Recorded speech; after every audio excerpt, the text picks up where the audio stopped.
นะคะเพื่อนบอกว่าอำนาจเจริญได้นำเรื่องเล่าของผ่าเขามาค่ะคุณผู้ชมคะผ่าเขามาแล้วก็ยักขุมารวมงานทายทอดแลกเปลี่ยนเรื่องของวัฒนธรรมประเพณีของเมืองอำนาจเจริญกับอุบลราชธานีในงานประเพณีแห่เทียนเขาพรรษาของจังหวัดอุบลราชธานีเป็นการแลกเปลี่ยนเรื่องของอัตลักษณ์ท้องถิ่นค่ะที่ประรำพิธีนาวัดศรีอุบลรัตนารามอำเภอเมืองจังหวัดอุบลราชธานีในงานประเพณีแห่เทียนเขาพรรษาในปีนี้จังหวัดอำนาจเจริญก็ได้จัดขบวนชุดพาเขามาแห่งความภาคภูมิใจเอามาทายทอดพาเขามาของเมืองอำนาจเจริญมรดกภูมิปัญญาอันทรงคุณค่าด้วยลวดลายอันงดงามและก็สีสันที่เป็นเอกลักษณ์นะคะนี่คือนั่งแบบตัวน้อยๆนะคะเพิ่นสวมใส่ผ้าเข้ามานี่สามารถที่จะตัดออกแบบให้เกิดความร่วมสมัย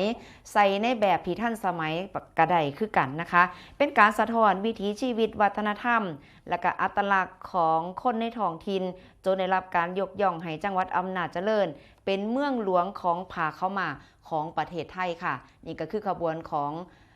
จังหวัดอำนาจเจริญเพิ่นได้ตัดเย็บเสื้อผ้าในแบบของผ้าเข้ามารวมขบวนมีหัวหน้าส่วนราชการนะคะนำโดยนายไพฑูรย์พรหมสอนรองผู้ว่าราชการจังหวัดอำนาจเจริญและก็นางไดอาน่าพรหมสอนรองนายกเหล่ากาชาติได้นำคณะหัวหน้าส่วนราชการผู้นำองค์กรปกครองส่วนท้องถิ่นภาคส่วนต่างๆและก็ประชาชนชาวจังหวัดอำนาจเจริญ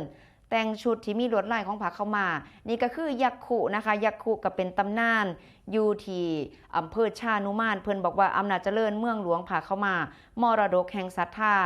เมืองถ้ำลุ่งเรื่องอัตลักษณ์แห่ยักษ์ขุหนึ่งเดียวในโลกเพิ่นว่าจังซี่เนาะแล้วก็ขบวนแห่ยักษ์ขุหนึ่งเดียวในโลกตำนานพื้นบ้านอันลือชื่อของอำเภอชานุมานก็ได้สะท้อนเสน่ห์เรื่องของศิลปะวัฒนธรรมและก็วิถีชีวิตของชาวอำนาจเจริญได้อย่างงดงาม